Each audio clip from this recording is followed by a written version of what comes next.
Hello, good afternoon. Welcome again to the ClickZ mobile marketing video column.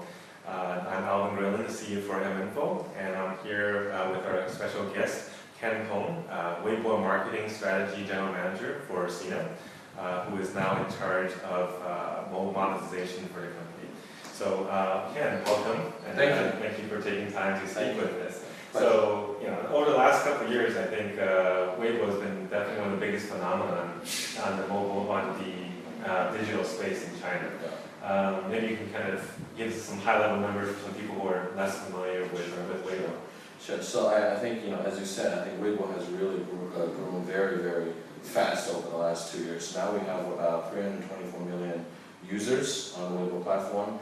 On average, I think users spend over 70 minutes per day on Weibo, and every day over 100 million Weibo posts, original posts are generated. So obviously a very popular platform right now. It's very impressive. It's very about kind of half the size of Facebook, and probably even though bigger than Twitter. Yeah. We only took 2.5 years to reach that number, while Twitter took 5 years. Wow. That's very, very impressive. Yeah. Maybe actually for some people who are less familiar with this, can you kind of differentiate how are you guys different than Facebook or Twitter? Sure. So a lot of times people still kind of compare Weibo to Twitter, at least as an oversimplified version, if you will. So we still call Weibo as a micro-blogging platform. Yes. And I think Weibo really started off mostly like a Twitter, so we're allowing users to post quick messages, 140 characters, and a very much a Twitter-like experience. But I think over the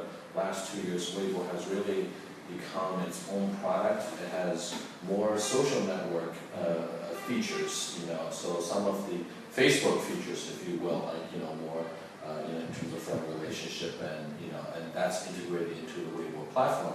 In addition, I think Weibo always had a little bit more features, than Twitter. It started, as a lot earlier than Twitter in terms of allowing users to embed videos. You can directly view videos within Weibo. And now I think, just following some recent updates to the Weibo product, actually we're introducing a lot more functionalities and features. So I think Weibo is already beyond Twitter. It's a micro-blogging platform with a lot of social network features, if you will. So that sounds like a mouthful. Yes, a little bit. Yeah, and in fact, I noticed recently you guys have put a lot more mobile features. You're putting in things like LBS and finding places nearby and giving reviews of restaurants and things like that. Can you tell us a little bit about these kind of new mobile additions and how that's changed the way the users are using your product?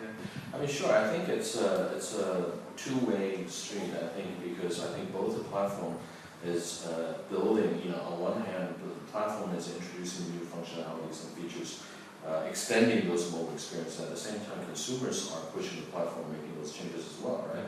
Because we are still seeing the mobile usage growing very fast in terms of people accessing the Weibo platform. But I think, as you said, like the location-based services, and it's much more enhanced right now on the client application for the Weibo, and also more and more points of interest are being uploaded, and now people, I think we're providing the potential for consumers later on when they access the Weibo on the mobile platform. It has more application utilities that they can do, with location-based information. Yeah, there's definitely a lot of innovation going on. So what percentage of users are actually using online versus mobile to access the product today? I think we're seeing close to about 50% right now are accessing through mobile.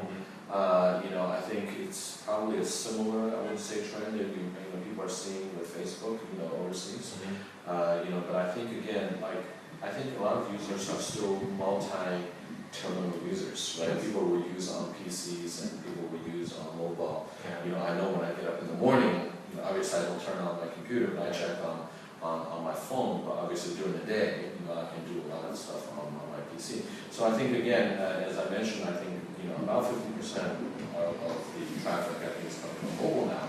But I think the two things still, experience-wise, they're still not 100% the same yet.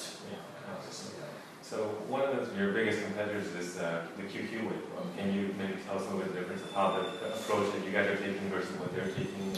Yeah, I think the Tencent and the obviously has a lot of use as well, but I think the first thing I see in terms of one of the main differences between Sina Weibo and QQ Weibo is the user base, right? I think the user base for Sina Weibo is more tier 1 cities, maybe consumers with higher discretionary income and people like that.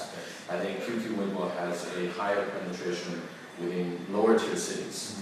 So I think that's, to me, is the first, one of the key differences. I think in terms of functions and features, I think you see innovations and new stuff on both sides. Maybe Sina Weibo launch something new, and you will see that on QQ as well. So I think, but again, I think I would still say the consumer, the user base is the key difference, which has led to, I think, some of the what brands are doing on these platforms are also different, because brands, they recognize they will look for a platform with the right target audience, and then they will tend to obviously go to those platforms with their highest concentration of the target audience. So personally, I think that brands has shown more interest in Sina Weibo compared to QQ Weibo. Obviously good news for us, but I think this those are some of the key differences. I think it seems like the stats out there that supposedly QQ Weibo has a lot more users, registered users, but the activity level engagement is much higher on the Sina Weibo. Yes, absolutely. So I think this is also a very key thing. I think as brands are becoming more mature in terms of when you think about Weibo marketing, I think hopefully it's moving beyond just the number of fans, but also look at the quality of fans, the engagement quality, and things like that. So hopefully that, I think Sina Weibo, again, I think we have a competitive advantage in those areas, and hopefully we can continue to capitalize on that.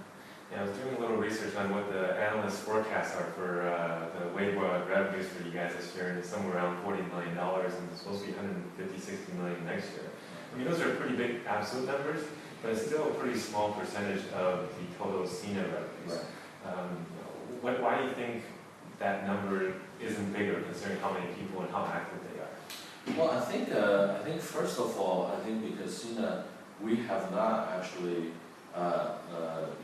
too focused on, I would say, just to drive or create that revenue for Weibo over the last a year or so. I think obviously our priority has been kind of developing a platform for consumers first, right? Because we need a healthy, good platform that have the user base first. And I feel that we have done a good job, but we obviously will have more work to do over there. So that, I would say, is one of the main reasons we haven't been too anxious, I would say, to create that revenue figure itself. But that's one point. The second thing is, I think, also very important is we want to find the right way for monetizing the platform, right? Because, you can always try to carve out more banner placements, but we don't think that's the right way. If we turn Weibo into just a place like regular portal with a lot of ads and banners, that's not the right way. So I think it's we want to do this the right way. I think that's probably the main reason. I would say maybe compared to some people's expectations, they would see quicker, but I think that's the approach that we are taking right now. And a lot of our audience here are more interested in kind of the mobile section of this. How do you break down that revenue